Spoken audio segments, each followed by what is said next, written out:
Okay, Leena ji, we're good to start.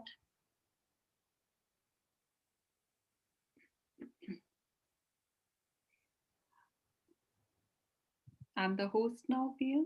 Yes. Okay, so just 1 second. Let me share my screen.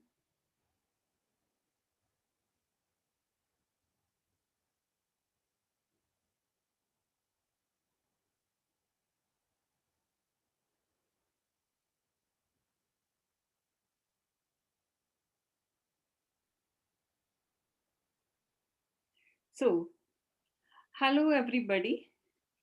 Please, lovely to see all of you here and pleased to be here as well. Those who do not know about me, I'm Leena. I'm running a fashion buying house since last 12 years now. So we produce for and design as well for small and mid-scale brands. So being an entrepreneur for such a long time, have been coaching and mentoring brands for almost around 6 years now. I'm officially a business growth coach and mentor with ACC certification under ICF. So I have also been doing consultation as well for a couple of the cases in fashion industry as and when the demand arises. Today, we all are here to know more about this startup, their journey, and their growth channels. Most of the time, entrepreneur's journey it starts because you have a beautiful idea or you have something some particular skills which you strongly think that can be converted into a successful business. I just want to tell you that this beautiful idea or skills, it contributes around 20% of your business success. You need to have a right team, right strategy, your vision, your mission, your focus, your perseverance, and many, many more important contributed factors. Today, I'll try to give you few crucial tips as per my expertise. Before we go ahead, I just wanted to know who all have just started their business. It will really help me because accordingly I would like to continue presenting and asking you question. Feel free to chat because I know you all are on mute, so please feel free to write down how many of you have launched their business or just launched.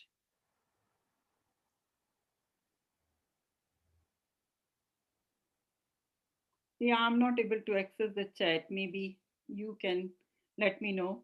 Yes, I am looking at the chat box. And also those who have not launched and they are planning to launch.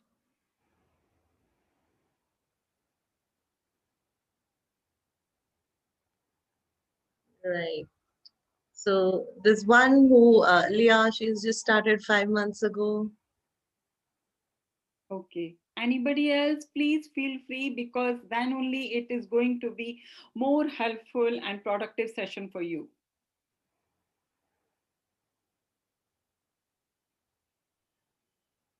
I think people are so habituated of, just going to a webinar and listening and not sharing anything and not being asked questions, right?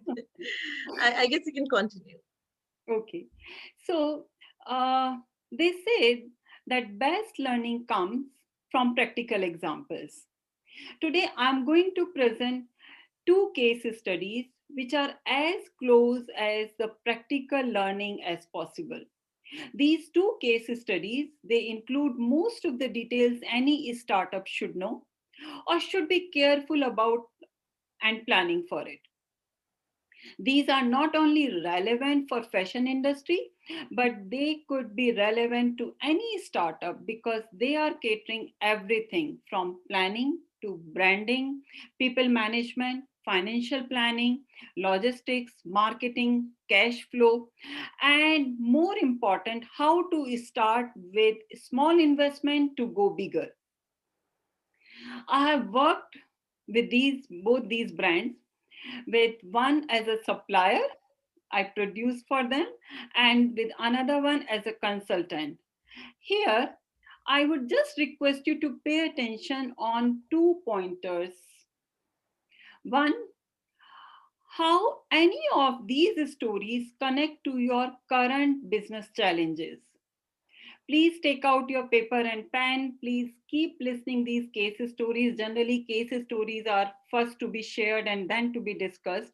I'm going to brief everything here, but I will urge you, I will request you, if you want to come out of best uh, takeaways from this webinar, write down how, after listening it, I would love to hear from your experiences, that how any of these stories connect to your current business challenges, or what are the takeaways you have taken from both the stories.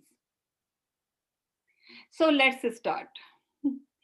The first brand which I'm going to talk about today is Dilemma. Dilemma is around, it's a US based, basically in New York, it's a US based company, and they are into high fashion garments. They are almost around 20 to 25 years old company now. So they are, they are, what they do, they are designers. They create the beautiful artwork based on the famous known artisans, artists like Picasso, Kandinsky, or Marco. And those artworks, they transfer into their whole collection. They create the whole theory line, whole storyline on based of those artwork. They have their entire range. It's like, because they are into beach wears and the resort wear, and also into same collection on the formal party wears. Age group could be 40 plus. Now, what is their business model? When we talk about their business model, because it is very established brand, so they already found their niche. In that case, very straightforward, very no extra overheads. When I came to know about it, I really got impressed on the founder of this brand. So they contacted to the very specific trade fairs. Before I talk about it, I want to tell you, when they had their artwork ready, they used to send, though they send their artwork and the tech pack to the supplier for the samples. They get just two samples from the suppliers for their entire range, and based on those two samples, they take part in these trade fairs. So these trade fairs are for B2B purposes. B2B, and basically for the retailers. So now, when they take part in these trade fairs, they make sure they have to be present there repetitively. So from last many years, they visit these trade fairs regularly, and they don't like to break that chain, so that their customer know, okay, Dilemma is going to be there on that particular fair, and we have to visit to have our collection. So in this case, customers know them and they know their customers. Now, when they take part in these trade fairs, these boutique owners, resort wear or concept stores, or the shops near any summer estate in US, they come on two conditions. Number one, they know the collection, they already know their client interest and Dilemma interest. It's a good match, but they always have the condition that the styles what you are selling us under your brand, you will not sell them in our vicinity, because we do not want any competitor in our area. Dilemma happily accepted it. Now, because these trade fairs are meant for sale, and in that case, most of the exhibitors, they sit there with the PO. Dilemma block the order there and then itself. All these retailers, they block that this is style, these many quantity, this is style. So in 3 days fair, Dilemma come back home with the clear clarity of how many styles and which order has to go where. Now, in 1 week time, Dilemma present these PO to their suppliers, and they give them 2 to 3 months time for the production. In 2 to 3 months time is good enough because these suppliers already have done the sampling, so they already have the clarity. And once the production is completed, that is the time third party inspection done, and once they approve, boxes are packed and their payment is released by Dilemma. Now, when Dilemma has presented the order, that time all the suppliers, they have given the same, almost the similar delivery timeline, and their delivery company, that freight agency, is based at one place in New Delhi, and they collect all the boxes together. All the boxes are dispatched and collected by Dilemma in one go. Now, Dilemma doesn't need to have any warehouse or any extra handler, because they receive the shipment and they receive it. And because I have visited there, they are based in New York, so they have got a beautiful house. So in the basement, in the big hall, they have put up all the racks and shelves, and then they segregate the whole collection there. And boom, in a week's time, it is being segregated and again boxed, packed for their retailers and gone. And Dilemma is ready for now their next season's collection. It feels like as if it is a very clear cut, but there are still, they to find out this business strategy, they must have figured out so many ways how and which trade fairs, what type of niche, what type of target clientele. Definitely.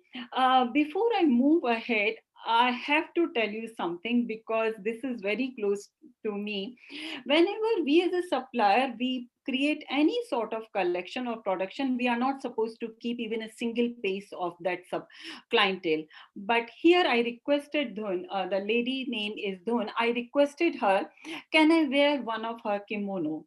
And one day during holidays in Madrid, in Spain, somebody stopped me and asked me from where I bought this kimono. I told her, sorry, I haven't bought it, but I can give you the email ID of the person and they can definitely come back to you. I came back home because why she could recognize it, it was having Kandinsky print, Kandinsky artwork. And she said that, and can till then I did not know that Kandinsky is a Spanish artist. After that, I googled it and I got surprised. Oh, I was wearing Kandinsky print and I was visiting in Madrid and I didn't know about it. I wrote in the night to Dhun that Dhun, so and so happened, and why don't you start taking part in Spain or in Europe as well? Because these artists are well known and people could resonate your print with them. Thankfully, she followed that and she started taking part in Europe trade fairs also. But my question here is, why did I give all this news to Dhun or Dilemma? I didn't need to do that. I did it because of two reasons. Number one, I built the trust with that brand, with that founder. And number two, if you want to help, if you help these people, definitely indirectly you are receiving the help because you are going to get your orders repeatedly.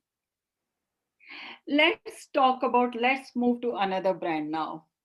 So, this is another very close to my heart, this brand. I have been knowing this brand for such a long time. The name of the brand is Rostic.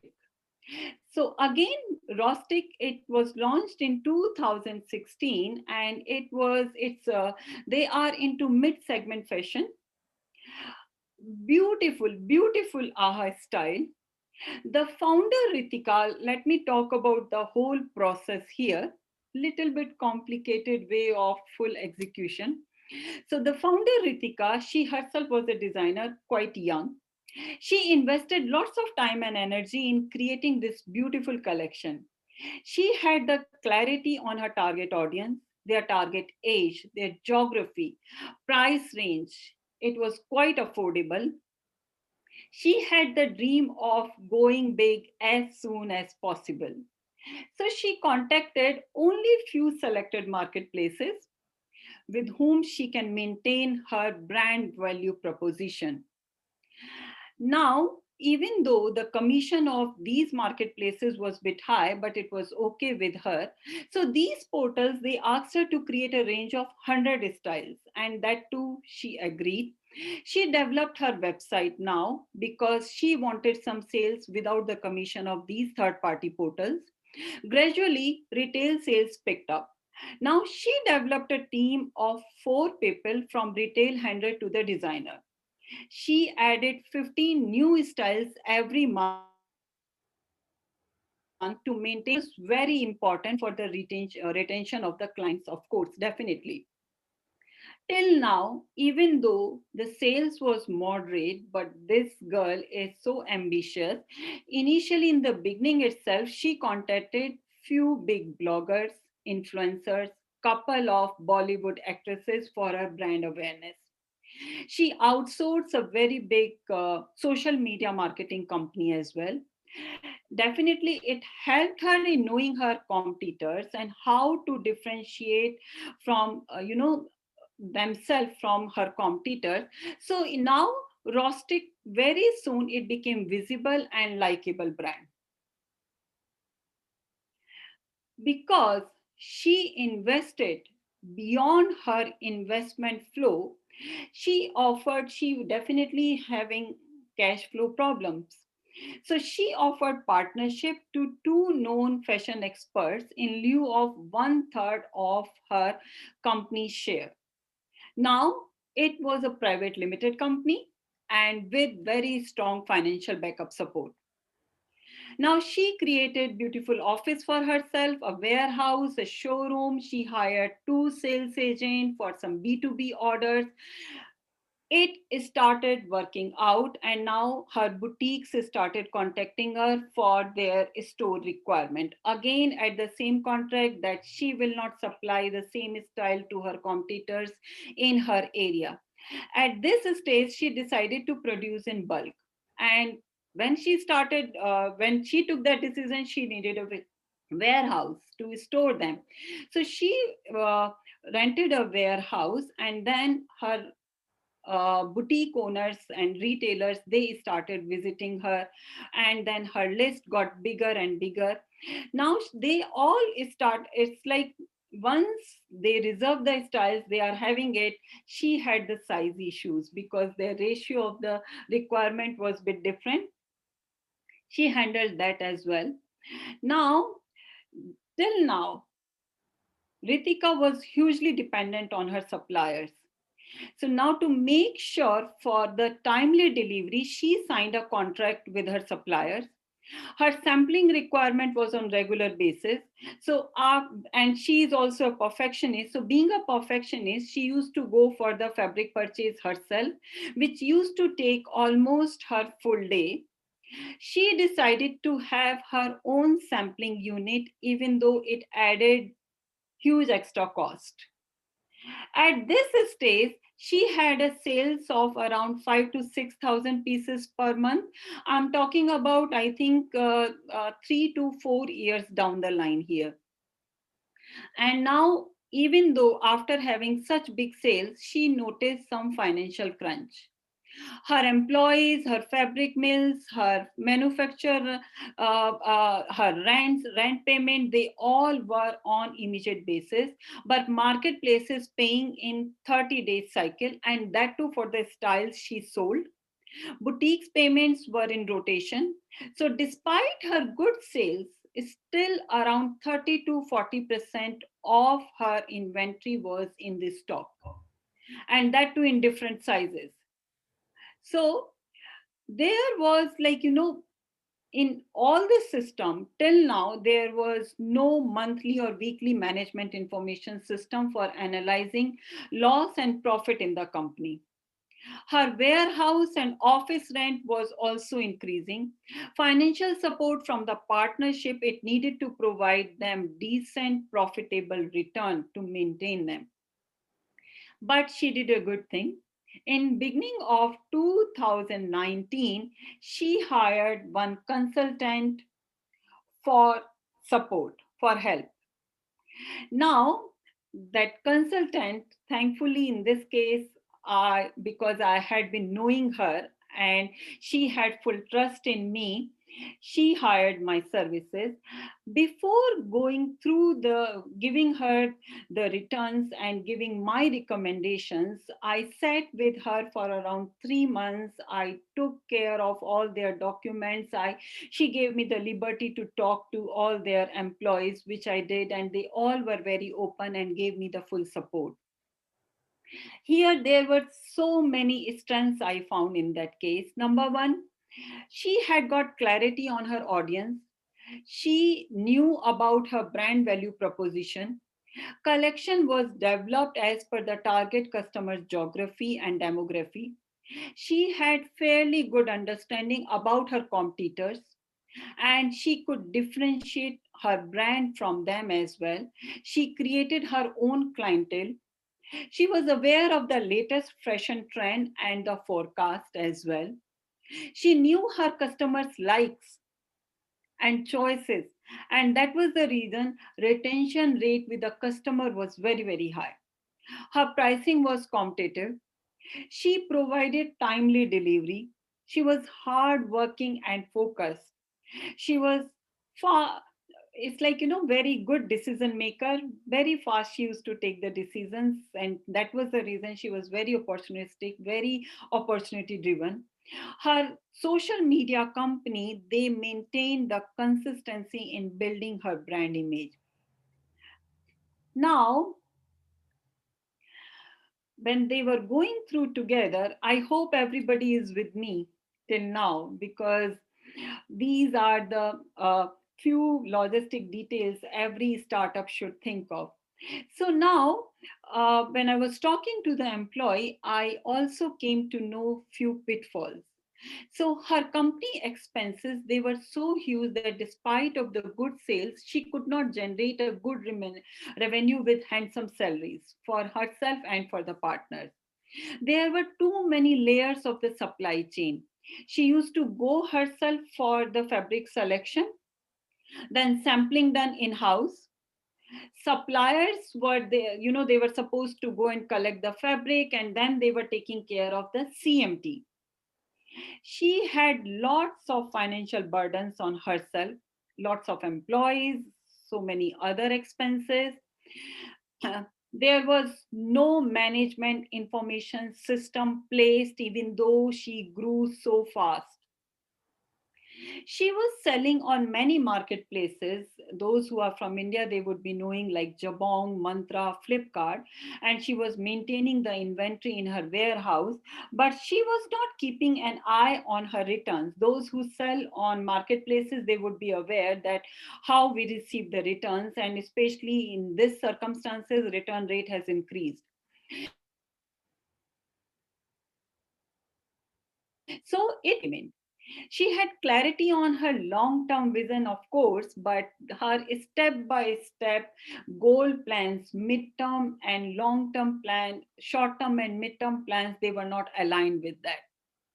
At the start of the business itself, when her supply chain was not very strong, team was not fully ready, she displayed her collection on big influencers and actresses itself, which gave her visibility and also definitely helped her in the sales, but she could not build upon it. She could not capitalize it because her website was not having a big variety, big collection that time. I think her time management was also an issue, because she was wasting whole day for purchase of the order. Mills or traders could easily come to her doorstep to showcase their entire range with the new range as well. She could not. I feel in the business we need to be little bit observant, little bit patient. She was not good in that. And the most important thing, she was not on the guard of financial figures. Most important thing, you have to maintain, you have to make sure, she keep on checking your financial records, how and in which direction we are going. You are selling, you are having such big retail chain, and still you are not able to make a big return.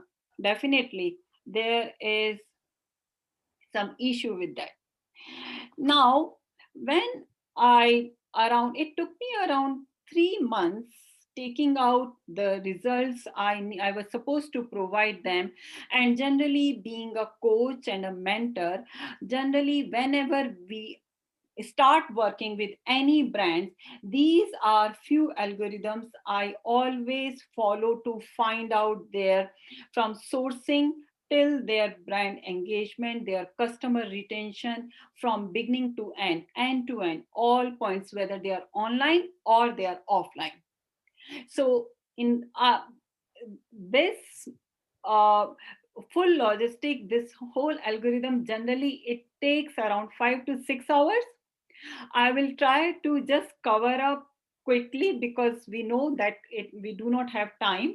But as a mentor and as a coach, anybody needs help about this, they want to find out more details about it, I'm there. You know my details as well. Please feel free to contact me. But and if you want to take a photo of this, please do that, because this is very useful. Every brand, every startup, those who are launching, they have to know this whole graph. You have to have a good partnership with your sourcing team. You need to do the market validation so that you know the product is going to be launched in the market, it is as per your market, so that you are very close to your consumer journey, you know your consumer interest, and you can build upon that. You try to capitalize because now you are aware about your consumer. Once you know that, then only you should commercialize it, because you have to kind of spread around here, because now you know, you are very much sure you have already done the market research about your product.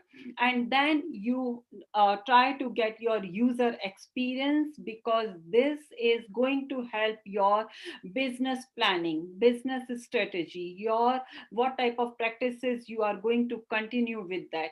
Then start having building your marketing asset, which will help you definitely building your brand. This is the stage you should think about having your brand, generating your brand, thinking the unique selling point of your brand, which will help you in optimization online and offline both ways, because now you know the unique selling point, that how authentic or about your customers and all. And then you go towards branding and user friendliness. Follow this, copy this, write this, take the picture, but I'm there. Any problem, please come back to me. I'm there for the full support. So, based on all this, I provided them few recommendations. I'm sharing this. This is very crucial. Any brand at the beginning of the stage, they definitely have to. I think it is going to be very important tool. If you have paper and pen, please try to note it down. So their business model, it was like online and now offline as well. When I saw so many of extra expenses, because brand was already likable, that was not an issue. Main issue of the cash flow, their financial crisis. So I knew that they are online and they are directly giving to the consumer, selling through their marketplaces, third party portals, through their website. I told them, why don't you contact your suppliers to direct start giving the delivery to your customers? You don't need to bring them in your office, in your warehouse. Try to have drop shipment model with your suppliers, which they did, and to her surprise, suppliers accepted it. Next thing, what I advise them, that you are selling to the retailers and retailers come back to you, but then most of the time size issue, and you are having production in the bulk in different sizes. Your retail, this cannot be the only way to please your retailers. There is definitely some other way as well. So as per my experience, and when we talked and brainstorm and find out their other competitors what they were doing, we created another business model.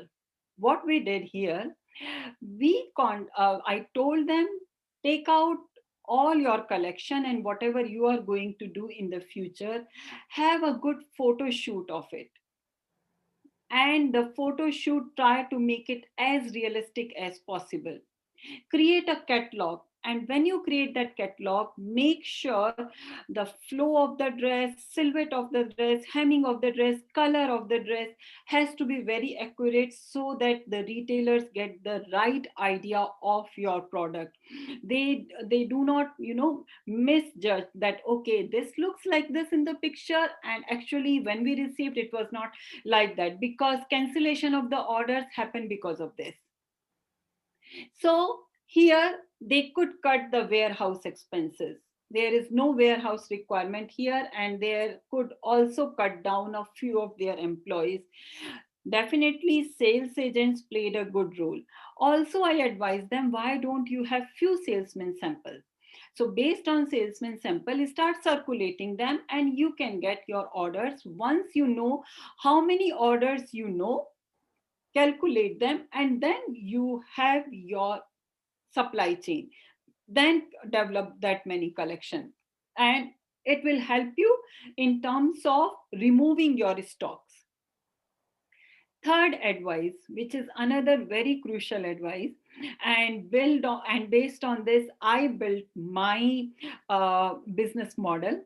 What I did here, I said, you have to contact, now you are not into B2C or D2C, you are more or less B2C, D2C and B2B. You are, everybody is ready to take your brand under your label. Why don't you, you have established yourself, why don't you start contacting to wholesalers? These wholesalers will handle the retailers, so why don't you also break in those day to day hurdles, those day to day, so many visitors? These wholesalers will directly contact to these retailers. Also, the way you found out so many marketplaces, same way you can find out so many B2B portals. My company Indibala, after, though I know it was a very tough start for me, and that was the reason I kind of like, I want to coach and mentor others, because the way I struggle, I don't want others to struggle. I was alone, and that time I didn't realize that there could be a mentor or a coach for me to give me these crucial tips. So my company, after 3 years, I built it on through B2B portals, and now, and I believed in the quality, I provided the quality, and I believe in building the community and have the my clients retained with me, so I provide the quality them as well.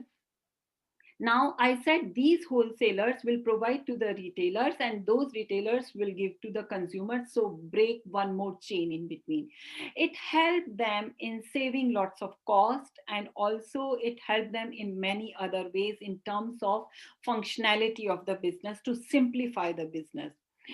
Based on all that, we found out that, we always need to be evolving in terms of our consumer channels.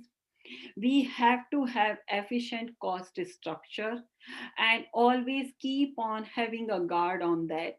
We also need to have best utilization of our supply chain. Our suppliers are always there to help us out, because they know the importance of you. They will definitely help you if you want to help them. So here, anybody has any question, please feel free to come back. uh, those of you who had, let me just stop sharing the screen so that I will be able to communicate with you all. Yes, anybody has any question regarding this, and anybody who could think that which business model was good and could fit into your business?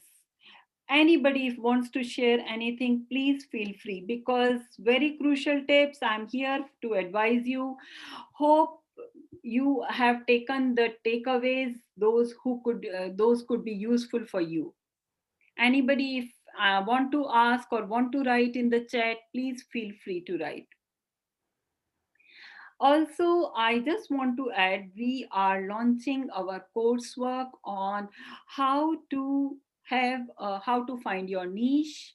So finding your niche and to validate it, and how to find the right suppliers, how to have good relationship with your supplier so that you do not receive any faulty production from the supplier, then how to launch it at the right marketplace, how to find your customers, clients, right geography, right target age, how to target them, how to have a right strategy so that you do not fall back in between, because it happens with so many brands. They launch it and in a year or a 2 years time they close it down. So we are launching a coursework on that, which is which is happening on 21st.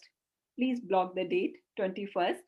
Me and Pia, we both are going to be together introducing and working on it. And then those here we will be giving the crucial tips, those they like. It is going to move for the 8 weeks program where we will be meeting you every week, 2 to 3 hours every week. Those they like, then they can still continue with us. I will hand over to Pia now.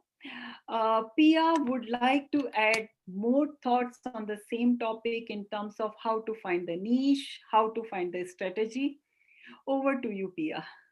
Thank you. Thank you, Leena ji. I mean, thank you so much for sharing your story, sharing the case studies. I think I'll just dive right in. But before that, I just want all of you to know that you now have the option to unmute yourselves. But I am expecting all of you to not do that for next 10 minutes because that's exactly how long I'll be speaking. So, see, we know what we have to do. We will know our product. We will make the strategy. We'll do everything right, but the major important thing where it all comes to a standstill is selling, right? So as this was said by one of the greatest ed copywriters of all time, his name was Gary B. He said that there are four keys to selling anything. One, that you need to have an urgent problem, right? Second, you need to have unquestionable proof. Three, you need to have a unique promise. And four, you need to have a user-friendly proposition. And this genius marketer claimed that the most important of the four by far is proof. If you have if you have powerful, eye-popping, compelling proof, you almost don't need any of the other three. See, powerful, unquestionable proof does the heavy lifting in any sales situation. So I'm going to do something a little different here. Rather than jump in with a bunch of tips and tricks for selling more of your services or products, I'm going to start by proving that what we teach works. Okay. And how am I going to do that? Well, rather than lecture you about what steps to take, I'm just going to show you the steps that a couple of our clients took, steps that netted them lots more clients and a lot of revenue. So I'm going to give you the proof. Then I'm going to show you the principles that they used and how you can use them too to basically get in more clients and more revenue. So I hope all of you are with me here. So here's the first proof story from one of our clients. Let's just call the client X for right now, but if for somebody who wants to know the name was Elliot. So he spent many years in the corporate world before finally getting out on his own. And I remember his biggest fear was losing the security of working for an MNC, because after all, the MNC provided the clients for him, right? So if he went out on his own, he was not sure if he could uh, how do you say, fish for his own food, right? So eventually we had a conversation with his wife as well. So with his wife's encouragement, he realized that he was way better in betting on himself than betting on somebody else, even if that someone else was a big safe MNC. And oh my God, did he learn to fish for himself? So I'll tell you one of the instances, one of the successes that he had. The first thing, and this is in his own words, anybody who wants to see it, I can share. So the first thing he did was he started writing about the topics that he felt his clients would want to hear about. And then he started narrowing the focus. He started narrowing the writing. So it became very specific to the people that he was trying to talk to. Now, this is what you call niche. You may not find it on the day one, but you have to go out there and you will get it. The other thing that he did was he started to look where these people are getting their information, what are they reading, those type of things. And then he started to reach out. And incidentally, one of his early blog posts that he also did on LinkedIn that wound up getting read by, I think, more than 30,000 people. Right. And then the editor of the Huffington Post reached out to him. He had no idea how to do a pitch or anything along those lines. So it kind of forced him to have that conversation and learn. It also gave him the starting platform for some credibility. Although, quite frankly, Huffington Post, he said, that was not very effective for lead generation. Where he could generate leads was the trade publications, the specific earmarked publications, and they bought these things actually gave him both thought leadership and lead generation. And then he said that I realized everyone was starving for content. So Elliot, he said, if I am delivering content that's valuable to my ideal client, and it is the same ideal client that the publication has, so we are already aligned. It's not like we are working in opposite spheres of influence. So he started reaching out to editors, and instead of pitching to them saying, here's an article, would you publish it? He started asking them, what do you feel is missing in your content, right? Where are you struggling in finding content? Would it be helpful if I write an article on that for you? So just engaging them in that conversation is what really took off his business for him. Another thing that came up was this concept of doing an interview series and reaching out to the ideal clients. So let's say for a fashion brand, you can talk to young founders, you can also talk to CEOs of multinational companies, and you can compare the similarities and dissimilarities. So he went back to the editors and pitched this idea, and they were like, very nice, let's just go for it. And that gave him an entry point to reach his ideal clients. So he could just go to them and say, I want to write about your story. I want to feature your story in so and so publication or even Huffing Post. Can we have a conversation? Now, if somebody comes to you with this, will you not be open to have a conversation? Right? Most people will say, yeah, let's have a conversation. So during that interview, if there was an intersect, if there was an opportunity where he could help them, since the relationship was already built and they were having conversation, it was very easy for him to say, oh, that's something I do in my practice. Why don't we spend a couple of minutes after the interview and explore that together and see if I can help you, offer any help. So it not only turned them into clients, but it also made them a great referral source, right? The large companies knew him. He could reach out to them and ask for help or pointers or connections. And that had just been a really powerful tool. Now, what I want to say here is first, and this applies to all of you who want to start or who have already started. Understand the power of being seen as an authority in your industry. So remember what I said about proof being the most important element in any sales situation.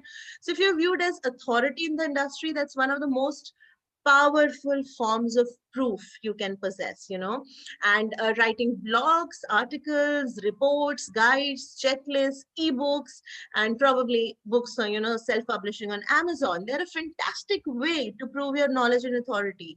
So I'm sure a lot of people think that real books are replaced by digital books in 21st century. It can be the case, but imagine this: if you have a book, real book on Amazon with a lot of great reviews, you have something that most of your competition does not have. You are unique, and unique is always an advantage. Personally, I believe the old adage is still true. A book is the greatest business card you can have.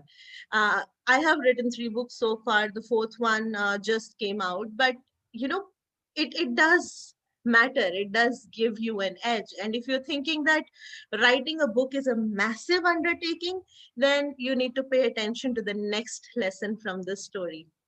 See, Ilit started small and adjusted. He just started writing about what he knew. And then, as he published and he started asking more questions to the clients, he had more conversations with prospects, he got more feedback from editors, he adjusted, right? But you cannot get feedback if you do not start. So, there is a consultant friend of mine, he likes to say, you cannot steer a parked car. You have to start driving, just do it. And as you write, as you go out there on social media, as you promote your message a little every day, you will adjust, you'll hone, you'll craft, and you will perfect your message. And eventually you will have the raw material for a book. Trust me, that's how I've written two of mine, you know. Think of it as making small daily deposits in the bank. After one day, you will not have much. After 10 days, you will not have much. But after 365 days, you will have very well enough for maybe two or three books, right? And plus, you'll have generated content that you can publish as blogs, articles, checklists, and any other things that you can use as lead generation giveaways, right? The third thing that I want you to know is from the story is that, see, he really focused on his ideal clients as he wrote, talked, asked, and conversed with people in the industry. His target audience got smaller, not larger.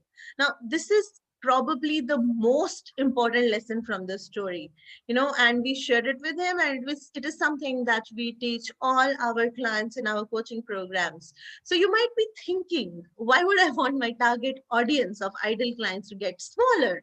Isn't it better to have a broader, bigger audience to pull from? Like, no, 1,000 times no. If you do that, you will lack clarity on who your ideal client is, or you will target the wrong ideal client. Trust me, this is so important, and it is really the first step that we teach, and that confirms with and confirm with clients in our SSB masterclass that Leena ji was just talking about. It is successful startup blueprint, right? So we call this process ideal client discovery. All of your marketing, your value proposition, your marketing messages, everything is based on this. So it is critical that you have your real ideal client in sight if you want to get more clients. In fact, the more focused you are on who your ideal client is, the better. You should be able to identify exactly who your ideal client is. What is their title? What is their industry? What is their location? What are the frustrations, their desires, and the barriers they're facing in their business, right? So, knowing this will allow you to target your messaging and marketing specifically to them. Now, without this clarity, you cannot identify your target audience. And if everyone is a potential client, then nobody is, right? And just to prove, again, giving you the proof is okay. Imagine you're a management consultant, okay, and you serve any type of client. You work with all type of businesses on all type of platforms. Now try and build a list of 100 ideal clients, right? In the second scenario, imagine you're a marketing consultant, not a management consultant, and you serve CEOs or VPs of marketing in US based fintech startups, right? Who are looking to generate more leads and help their sales team. Now go and build a list of 100 ideal clients. Right? You can probably just Google them up now. So in the first exercise, there is no direction. How would you build a list of clients when anybody could be a client? Who should you be looking for? What will you be writing? How can you market yourself to everyone at the same time? You cannot please everybody. You cannot. And that is why focus is critical for your marketing. And you will find the second exercise is much, much easier. Why? Because in second example, you know who you are aiming for, you have direction. And because you know you're going after fintech startups in the US, it is easy for you to look for fintech companies and probably then find their VPs of marketing. You know, as in the story, like we just discussed, it's often an evolving organic process. As you go out there, as you start reaching out to people, asking questions, having conversations, you learn more about who your ideal clients should be. So the more laser focused you are on smaller number of potential clients, the more your message will resonate with them, right? So very few marketers can appeal to a broad market. uh, the ones that can or are massive corporations like Amazon, Walmart, Facebook. And I think we all can agree that you and I, as solopreneurs, fashionpreneurs, womanpreneurs, everything, we're not Amazon, not even close, right? So the rest of us have to make sure that our marketing appeals are highly focused on a small niche who want exactly what we have to offer. Like in case of a fashion startup, I would very much prefer a retailer who deals in linen clothes, probably, monochromes, because that's who I am. And there are a lot of people like that out there, like me. So you see his win in the story, the article that got picked up by Huffington Post and was seen by more than 30,000 people, that was not effective in generating clients. But the small, tightly focused articles in niche industry publications, they were very effective. So he understood the value of asking questions and having conversations. This might sound simplistic, it is not. Most people don't ask enough questions. Most coaches and consultants, they lecture and preach, they tell prospects, here is the problem you have, and then they tell them, okay, I am skilled at fixing these problems, you know without ever finding out if the prospect is concerned about that problem. So there is there are a few strategies that we teach in our master class and our boot camp. So it also includes that how can you have meaningful conversations that can lead to more meaningful conversations, and that would lead to sales, right? We teach the clients how they when they have asked the right questions and whether they have asked enough questions. If you don't approach selling your services as a questioning and conversation process, you'll always be seen as a commodity or even a nuisance. You will not be seen as a trusted, welcome advisor. And speaking of ingenious ways to creating conversation, see, what Ili did was he created a conversation platform that attracted his ideal clients. Now, this is a high level ninja stuff we do in the coaching program. So, most people think that the best way to get to clients is to go for an appointment, pitch the services, and then wait and hope. But savvy businessmen, savvy entrepreneurs, they know the power of a platform, the network, inviting ideal clients on a radio show, interview series for a print newsletter, maybe, or podcasting directed at the industry. This not just sets you up as an authority, it also eliminates the sales resistance you will face if you are going by the appointment pitch wait method. It's a conversation, not a sales pitch. So, what's the bottom line? Well, try to do it on your at first. And when we have realized, and when Elliot came to me, so thing was that Elliot tried to do it on his own at first, and he says that I was not connecting the dots. But when he started working with us, he started having a system, revenue started flowing, and it has not stopped ever since. So his initial goal when starting his practice was just to replace his corporate salary in like 2 years, and he did it in less than 1 year. So, bottom line, if you are considering starting your own business, or if you have already started, you are in the early stages of growing your business, you need to know these five major things. Like, whether you should do it. Is it right for you? What is your product gonna be? What is your niche? Where is your target audience? What is the segmentation? Create a buyer persona. So all these things are taken care, like when we do work with the clients, this is how we do. So what does it do eventually?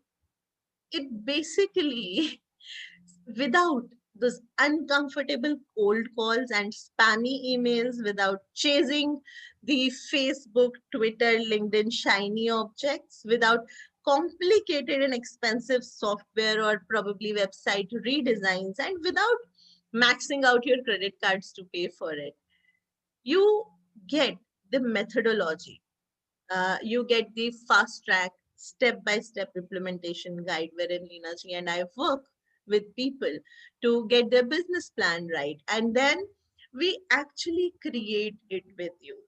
And then we take you through this, and then we create a 100-day action plan, which is when our engagement gets down to having the feedbacks and just being that accountability partner for you. Because I was recording a podcast yesterday and we were talking about accountability. It is the single most powerful thing to get things done, right? So that's all from me. We are open for questions.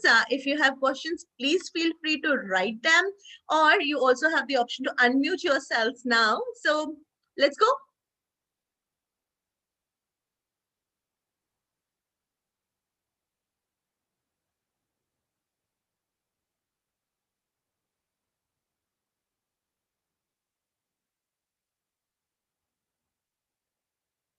Anybody, any question, anything about their challenges, about their entrepreneur journey, anybody wants to share anything, uh, any obstacles or challenges or hurdles or uh, revenue generation, any problem, anything, please feel free to ask or try to add your inputs.